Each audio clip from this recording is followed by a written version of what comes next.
নমস্কার বন্ধুরা, আকাশের রান্নাঘরে আপনাদের সবাইকে স্বাগত। দেখুন এখানে আমি এই যে বাটার পালং করে দেখাবো। এখানে আমি পালং শাকটা ধুয়ে পরিষ্কার করে রেখেছি। পালং শাকটা একটু সেদ্ধ করে নেব, 5 মিনিট একটু সিদ্ধ করে নেব। আমি এখানে একটু জল দিয়ে দিয়েছি, চাপা দিয়ে একটু সেদ্ধ করে নেব। আপনারা ভিডিওটা দেখতে থাকুন। আমি এখানে পালং শাকটা সেদ্ধ করে নিয়েছি। এখানে আমি ছোট দুটো বেগুন কেটে নিয়েছি, এখানে রসুন থেতো করে নিয়েছি একটু। আপনারা দেখতে থাকুন ভিডিওটা। আমি বেগুনটাকে একটু ভেজে নেব আগে। বেগুনটাকে একটু লাল করে ভেজে নেব।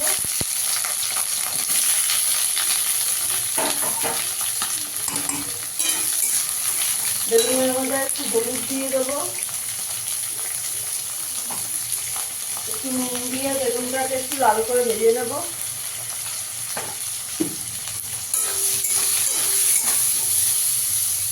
বেগুনটাকে একটু লাল করে ভেজে নেব। বেগুনটা আমার ভাজা হয়ে গেছে, এবার তুলে নেব।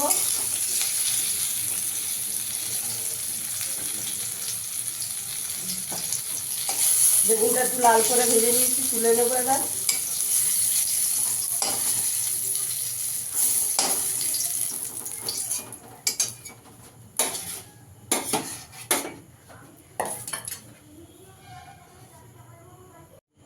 দুটো শুকনো লঙ্কা ফোড়ন দিয়ে দেবো, কালো জিরে দিয়ে দেবো, এখানে রসুন থেতো করে রেখেছি সেটা দিয়ে দেবো।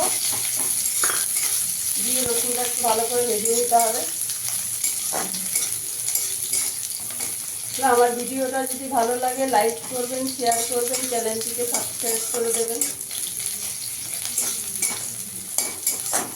রসুনটাকে একটু লাল করে ভেজে নেব।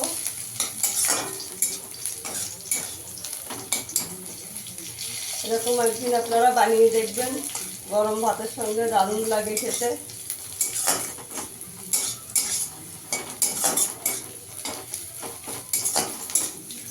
রসুনটাকে একটু লাল লাল করে ভেজে নেব।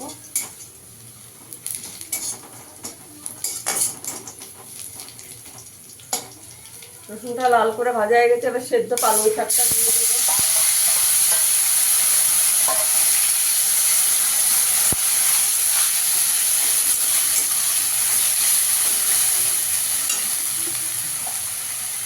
অল্প করে একটু নুন দিয়ে দেবো, বেগুনে নুন দেওয়া আছে। হলুদ দিয়ে দেবো।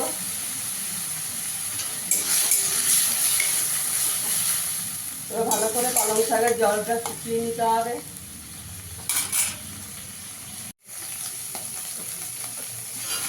অনেকটাই জলটা শুকিয়ে গেছে, এবার আমি ভেজে রাখা বেগুনগুলো দিয়ে দেবো। বেগুনগুলো দিয়ে ভালো এর সঙ্গে মিশিয়ে দেবো, একদম এর সঙ্গে একদম ভালো করে মিশিয়ে দিতে হবে।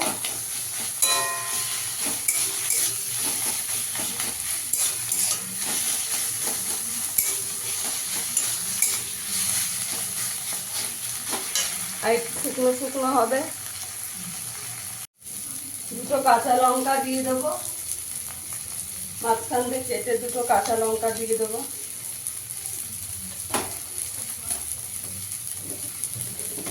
চিনি দিয়ে দেবো, দিয়ে ভালো করে মিশিয়ে দেবো।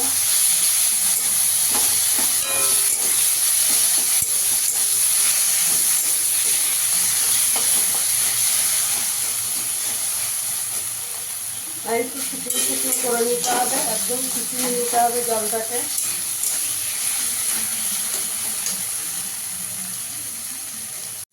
দেখুন আমার এটা হয়ে গেছে, এবার আমি বাটার দিয়ে দেবো। এখানে আমি একটা বাটার দিয়ে দেবো।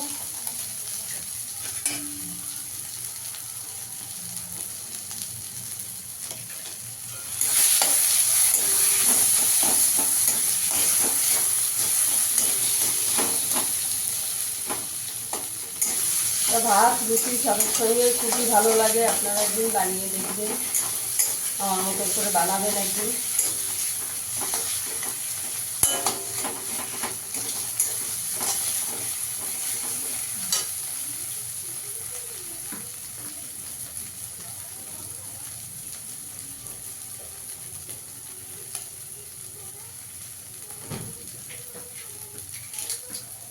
আমি আরেকটু বাটার দিয়ে দেবো।